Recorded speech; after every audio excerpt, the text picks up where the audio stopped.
So the Cleveland Guardians picked up Luis Ortiz in the offseason, and he's given them almost 90 innings, a valuable starter. It's not super effective innings. It's low 4 ERA, but he's eating innings for a Cleveland team that has been treading water. They're 40-44. Here's the news portion of it. Non-disciplinary paid leave. The Guardians put out a statement this morning, and then Ken Rosenthal and the crew over at The Athletic is all over the story. Here's Ken specifically saying that he's been placed on leave due to MLB betting investigation. So there is a probe going on right now. You will not see Ortiz through the end of the All-Star break, so it's paid leave while they see what's going on. And Ken, I was just on with him, wanted me to remind everyone that there is a chance that there is nothing to see here, but it is serious enough that he is sitting out. Now, remember, last year, MLB banned San Diego Padres infielder and utility guy who had bounced around a little bit, Tucupita Marcana, for life for betting on his own team. And the league also suspended 4 other players for a year for betting on baseball. MLB umpire Pat Hoberg was fired earlier this year after it was learned that he shared sports betting accounts with a friend who bet on baseball games. This would be the highest profile case. It's not a household name, but AJ, I mean, he's an effective starter, 26 years old, coming over from the Pirates and contributing to the Guardians this year. Again, I don't want to speculate. This could be absolutely nothing, but we at least know that there is a probe going on and the investigation is related to gambling of some form. Yeah, don't worry about it. Just Rob Manfred will, get rid of you. If you get suspended, don't worry. Rob Manfred will feel bad in a couple months, years, and he can come back. So what's the big deal? I mean, right? I mean, Pete Rose, he can come back. Who cares? You're good, Pete. Sorry. At least you're good. If this comes out to be something bad, you're fine. You're good. You're good. We'll just forget about it. Well, not well. This is rule number 1. I've been saying it from day one, Scott. There's no well. If you bet on baseball, you're out of the game. That's it. There shouldn't be I can come back. You're out. That's it. I'm sorry. That's the way it should be. Tucupita, what's his name? Marcano, but Taekwondo. he's going to be reinstated according to the new rule that Manfred came up with on the fly. He'll be reinstated after his life ends. I mean, that's how they John created the rule. was banned for life. He got reinstated after a few years. I mean, he's not back in baseball. I mean, it wasn't for gambling. It was for something else, right? He was on the permanently ineligible list. I don't know if that's baseball. Different. That's what Pete Rose was on. That's what Pete Rose was on. AJ, they make their own rules on the fly. Don't bet on baseball. Don't bet on baseball. That's all I can say. Don't bet on baseball. Don't bet on baseball. Don't have your friends bet on baseball. Don't bet on baseball while you're playing. That's it. If you're involved in an organization, don't bet on baseball. Okay, so again, I'll keep reminding everyone, we're talking about this in general. This player might not be convicted of anything according to MLB's mini court that they play, but it is worth the conversation because we did have situations like this pop up last year. We've had this situation pop up in other sports. I've got 2 questions for you, Kratz.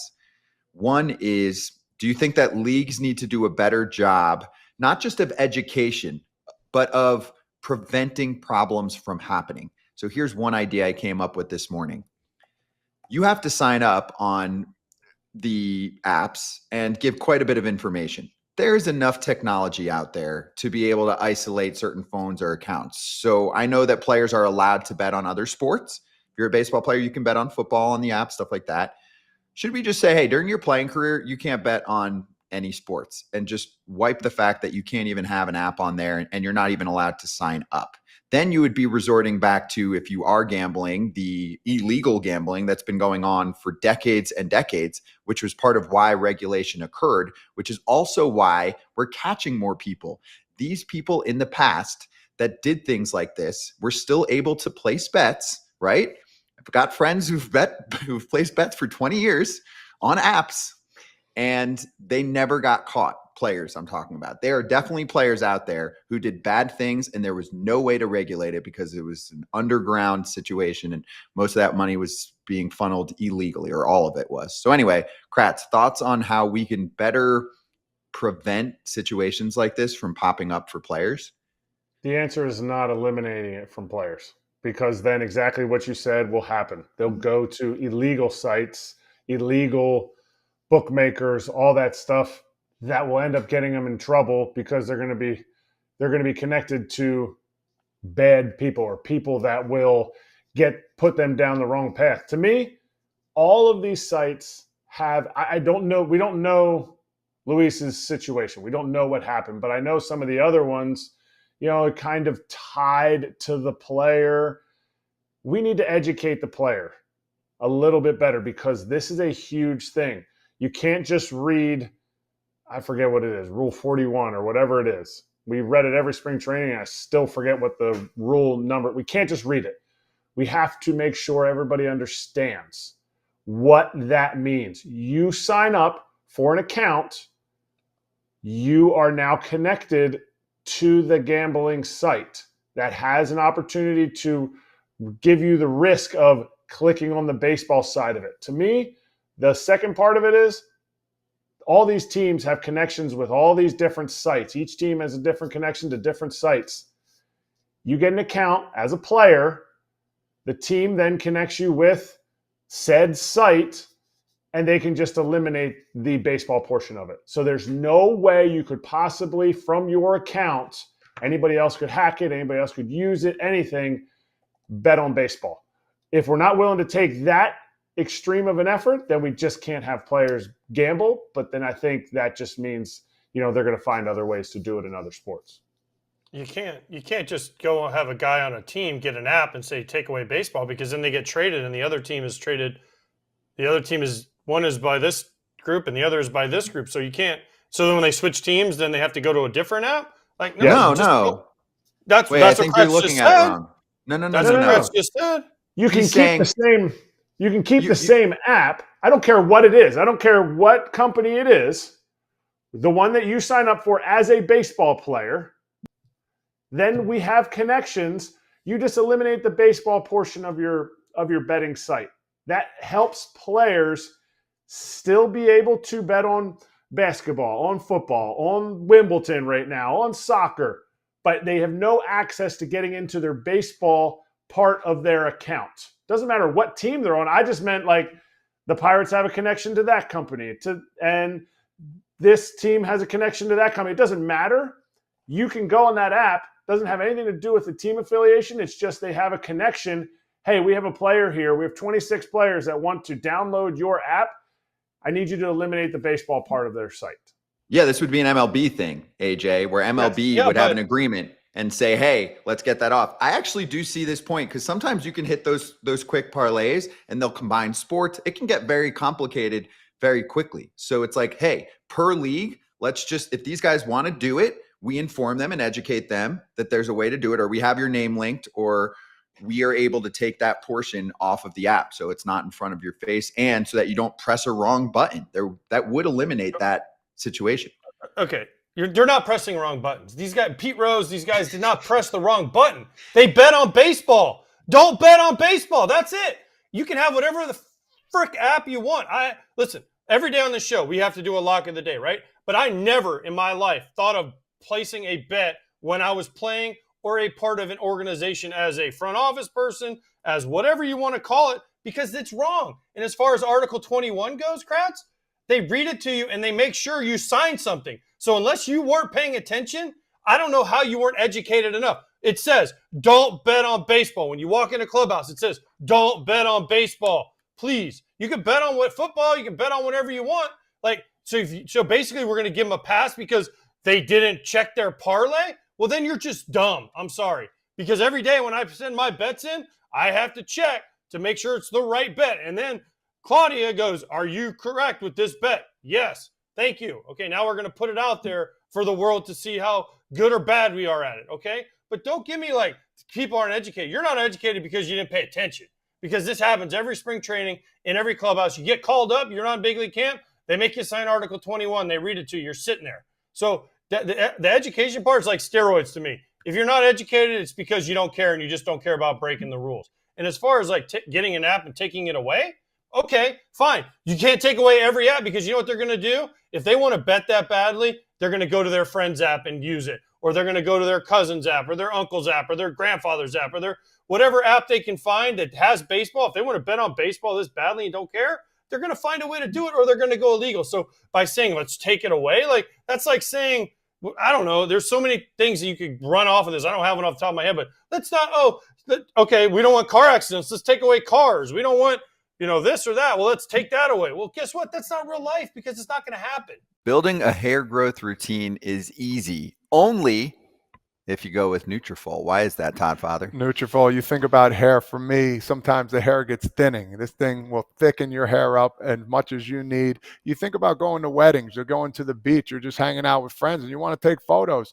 You want your hair to look good, and this is the best possibility for it. Yeah, and thinning hair is different for men and women. So a one-size-fits-all approach to hair growth, that's not it, okay? They have multiple formulas for men and for women that are tailored to fit different stages of life, okay? So go check out Nutrafol. Building a hair growth routine can be easy, and you order online. There's no prescription needed as well. Free shipping, automated deliveries, and for a limited time, Nutrafol is offering the FT fam $10 off your first month subscription and free shipping when you go to Nutrafol.com and enter the promo code FOUL, F-O-U-L. Find out why Nutrafol is the best-selling hair growth supplement brand at Nutrafol.com, spelled Nutrafol.com, promo code FOUL. Let's keep in mind, we're not getting names floated out every week, every month. Like, we've had one situation that popped up significantly last year in baseball. We don't even know if this is a real situation yet in terms of a conviction. This is just an investigation right now. It's not like it's popping up left and right. The one thing I just want to make sure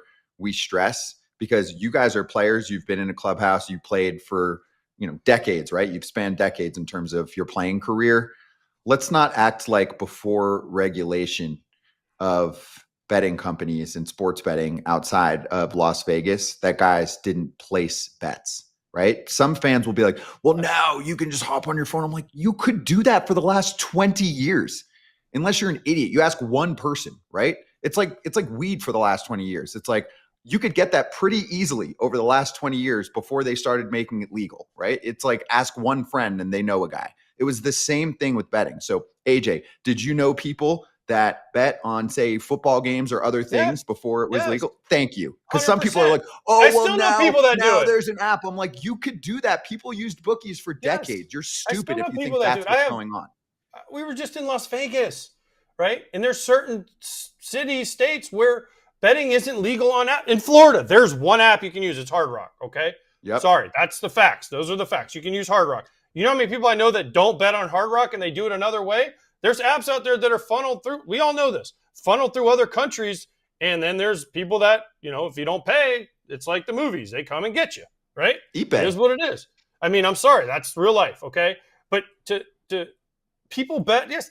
Listen, there's pools for the basketball. There's pools for golf. There's pools for football. There's fantasy football. You think money's not passed around in these things? Heck, we saw Tommy Pham slap Jock Peterson over fantasy football. You see more arguments and fights and things over fantasy football than you do over baseball half the time. But it's not baseball. You just can't bet on baseball. That's it. Don't bet on baseball. Point taken. And they need to make the rules. They need to make the punishments strict. What AJ feels is you can yell and scream all you want, but if you don't make the punishments strict, guys are going to always just toe the line a little bit. Yeah. So by the way, fantasy football. Isn't strict? A lifetime ban isn't strict enough. I don't understand what else can you do? You're automatically gone from baseball. I'm saying they need to make sure that they stay strict. Because Scott asked me what we need to do from now on. They need to make sure they stay strict because he let the door open a little bit that, lifetime ban means till you die. Well, it means until you apologize, or it means you need to make it strict so everybody stays away. Steroids wasn't strict enough. Dudes are doing it because they're still getting paid. Has to be strict. That's a good point. By the way, fantasy football, when you're dropping tens of thousands of dollars like players do, that's betting. I'm not saying it's not, and I'm fine. Look, listen, but it's on football, so it's fine. I still play fantasy football. Listen, I've been golf pools. I was in golf. Listen, who was it who we had a guest the other day that was like, oh, this guy ran all the pools. I forget who it was. I don't know who the guest was we had, but we had a guest that was like, oh, so-and-so was the runner of the pools in every clubhouse they were in, right? I mean, it's just the way it is because it breaks up the monotony of the baseball season of every day. So you go in there and the Masters is on and there's a pool of guys pick 5 golfers and everyone throws in $20 or whatever it is. And at the end, I mean, they do it in every office in America, right? But you just can't bet on baseball. You can do whatever you want. I don't care what you do as far as that. Just don't bet on baseball. Yeah, they're unrealistic fans. I'm sure we'll get one or two in the comments that it's like they shouldn't allow any betting of any kind, and drinking, and just any other vice in life, right? We're just going to all sit and read a book in the library every day. You're being unrealistic. So make sure you take a step back and really listen to what AJ said. There's one rule. It's just while you're playing, follow it. Anyway, we'll see what happens. Luis Ortiz again. Or when you work, investigation. if you work for an org too. If you work like after post, If you're a in coach, ball. yes, if you're involved with an organization, you just can't do it. Yes. Very simple. We have more on the investigation with Major League Baseball looking into Luis Ortiz, the Guardians' right-handed pitcher. He is being looked at for 2 individual pitches, one on June 15th, another on June 27th. They were flagged by a betting integrity firm. So they have firms like this that look into anything suspicious. And I don't have the rest of the details because we're on the show right now. But AJ, I will speculate a little bit. If you're looking at those 2 pitches, you can live bet on what a pitch is going to look like to start an inning. And it looks like it was those 2 pitches to start an inning. I think they were both pitches that were way off the plate. Yeah. And what can happen here, just knowing how these firms work, is they can find out if there's been heavy activity on something like that. It's suspicious. And then you can start a real investigation. Here's the 2 pitches, not very competitive, to start innings. Yeah, it's very random too. It's the first pitch of certain innings, and it was a ball or a hit batsman. And both of them that he threw were not close. Now, listen, this is not him gambling on baseball like we talked about, like where he's betting on his team. This would fall into like the integrity of the game, and you're telling people. And again, I'm not saying he did this, okay, but this is what they're looking at. This goes back to the integrity thing, where basically he told someone, "Hey, in the second inning, I'm going to throw a ball first pitch," and bet on it, and that's what it looks like. They're trying to see if that's what happened. I'm not saying it happened, but that's kind of what they're looking at. And if it's the live betting, this is what can happen. And that's why baseball is trying to curtail the betting on baseball and every other sport, because you don't want to question the integrity of the game. Hold up. That is betting on baseball, though. No. But I mean, not betting on your affect the team. outcome. It's a different thing than people think about, right? Meaning like wins and losses, like what we talk about Pete Rose, he was betting on his team to win or lose, right? This is a different way of it, but it's not the typical like betting that people talk about. It's actually scarier because it's one that you can control more. And this stuff has happened before too. Same thing. You go back to the offshore books and all of that, and you can do individual micro bets, stuff like this. So again, we're in a situation where we might have caught something and that it's at least flagged. And it also has to do with, people need to understand, it has to do with the amount that was weirdly bet on that pitch, on those 2 specific pitches. Not just like, oh, I've seen pitchers throw yard darts. Don't just look at oh man, that guy, he definitely threw a yard dart on that one, where it's like the dot is in the grass on the screen. Like, it's because the 2 matched up. Like, that's weird. There was a lot placed on that individual pitch. So who knows? And this is not, another thing I think people need to understand, this is not a Major League Baseball thing. Like, Major League Baseball is not covering this up. Like, this is an investigation outside of Major League Baseball. They're just placing him on leave right now until it is cleared up. Yeah, the alerts were flagged for bets in Ohio, New York, and New Jersey, betting on the result of the first pitch. Yeah, but if you notice, let's say the guy, whoever's hitting, swings it.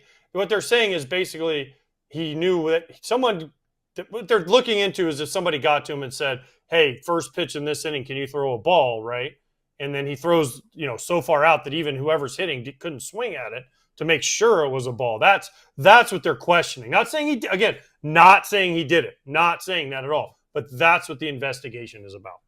Yeah, and if that does prove to be the case, then that probably will be, you're betting on baseball, you're banned from the game. That's fixing a game. Fixing it. That's the integrity. You're fixing a game. Hey, everybody. Be sure to like and subscribe for more content. We're back here every weekday, all year long, so do not miss an episode. The videos are coming in all day. Here's another video you might enjoy. Baseball the way it should be covered.